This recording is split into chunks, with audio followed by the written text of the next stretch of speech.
between Kerry and Offaly. A final that is more than just that. It's the first time in history that a team has entered an All-Ireland final with the prospect of completing 5 successes in finals in a row. That team, I needn't tell you, is Kerry. Their challengers from Leinster, the team that figured in last year's final against Kerry, that is Offaly.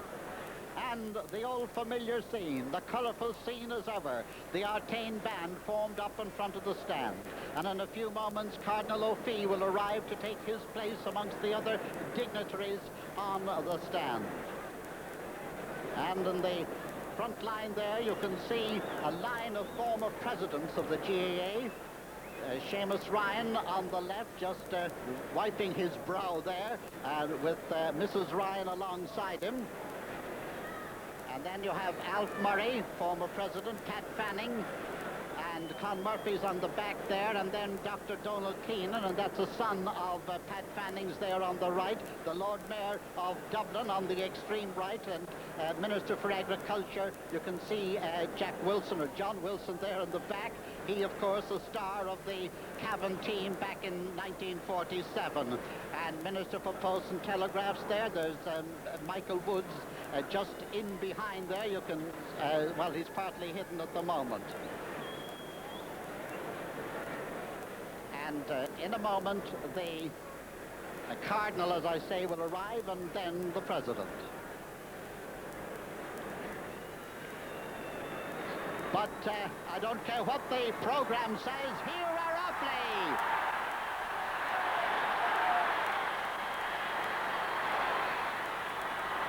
Offaly, the challengers. Offaly with their white jerseys, their green shoulders, and the gold hoop.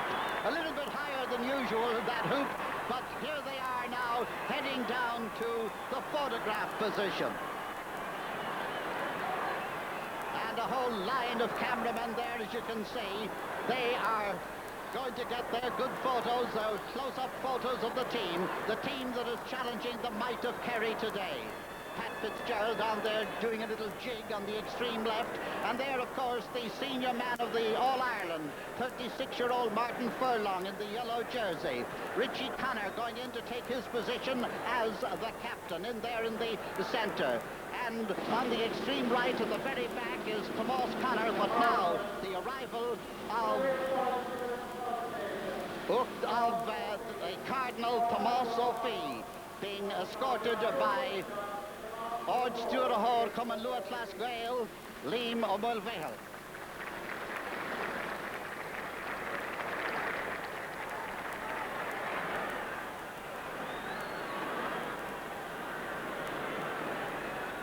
And now the unofficial photograph, if you like. The first photograph that was taken was one of the 15.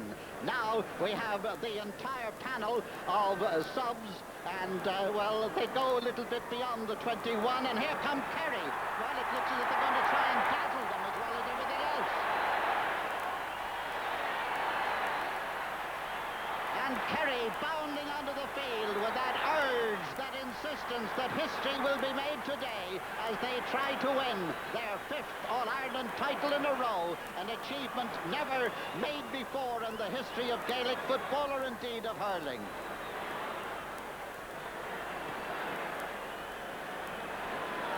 Well, the Kerry men looking a little bit different in these jerseys. Every time you see them in an All-Ireland final, you wonder just what decor they're going to favour in that particular year. Well, the Kerry team, they have been trying for a long, long time to succeed in this 5 in a row. They have been the masters of Gaelic football for the last 4 years at least, and today they try to put the real crown on their achievements of the recent past. And they come over now to have their photograph taken. John Egan in second from the left, sitting down, and there is Owen Liston, also known as the Bomber, and the Bomber coming over to take his position. And of course the man in the yellow jersey there, Charlie Nelligan, who has figured in all the games that they've played in the championship for the last 4 years.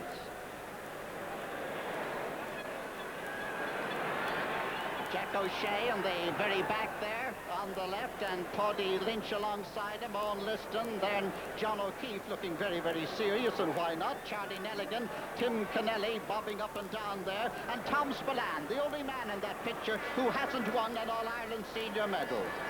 How strange, a team in which there are 60 winners, 60 medals represented, 60 medals won by players on the field in an All-Ireland final, but one man, Tom Spillane, without a medal. And there is the team. Well, Tom Spillane in the centre half forward, the man we've been talking about just a moment ago, and Jack O'Shea, number 8, one of the real greats of Gaelic football, and of course the ever-present bomber in there at number 14. But John Egan on his left and Mikey Sheehy on his right. A formidable 15 indeed. And Jack Lynch just arriving to take his place.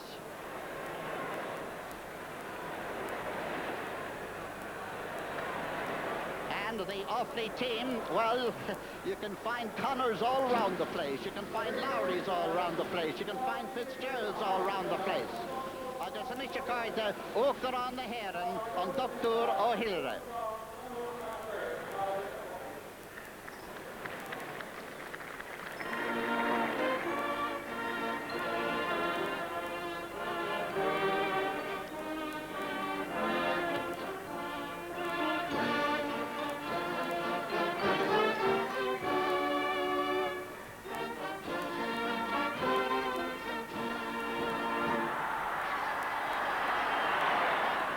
Just another look at that Offaly team. As I say, Connors all round the place. There's Liam in at full back.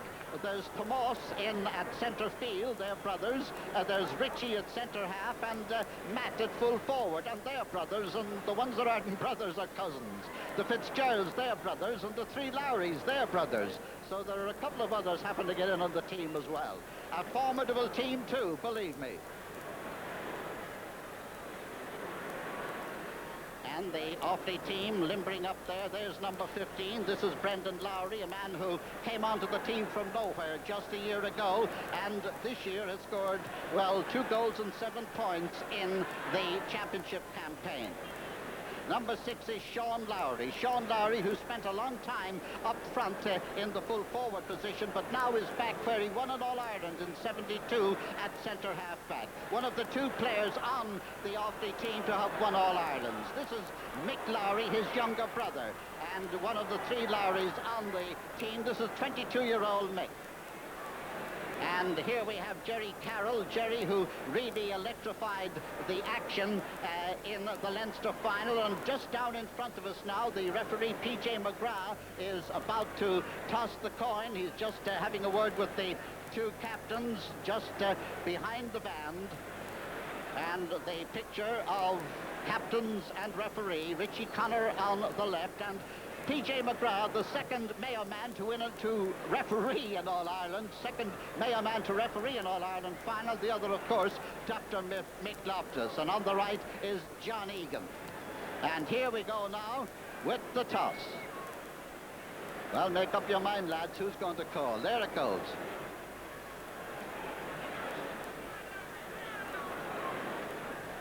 And it would look, I hope that John Egan gives better signals when he's on point duty in Kildare, but it did look as if Kerry won the toss there. And there, number 9, that's Sean Walsh. And let's forget about the super sub tag that dogged him for years. He's a regular member of the team and a fine player he is. And there is Paddy O'Shea. Paddy, he looks like a terrier with the hair in his mouth, as it were.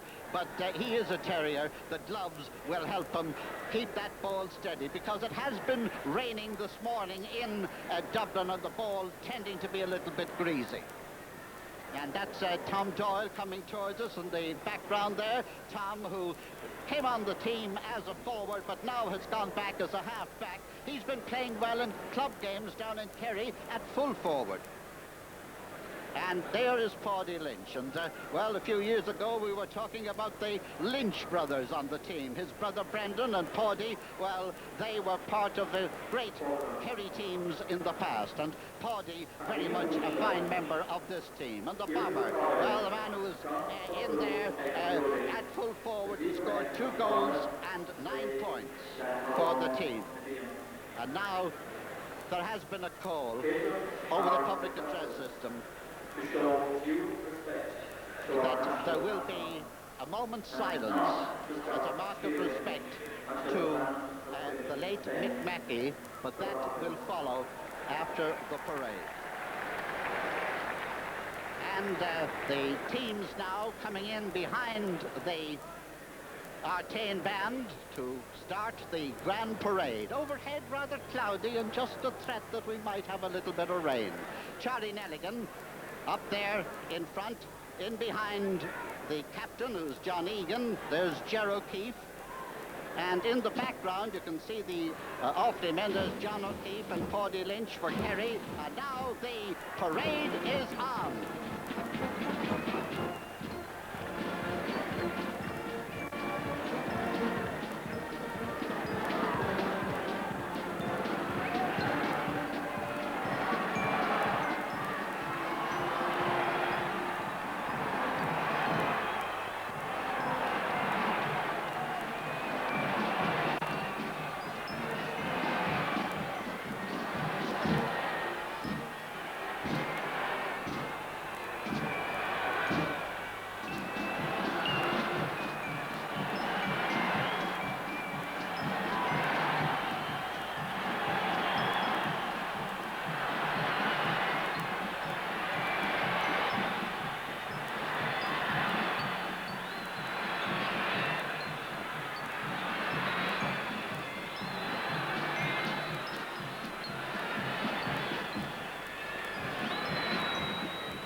The band marches proudly down the center of the field.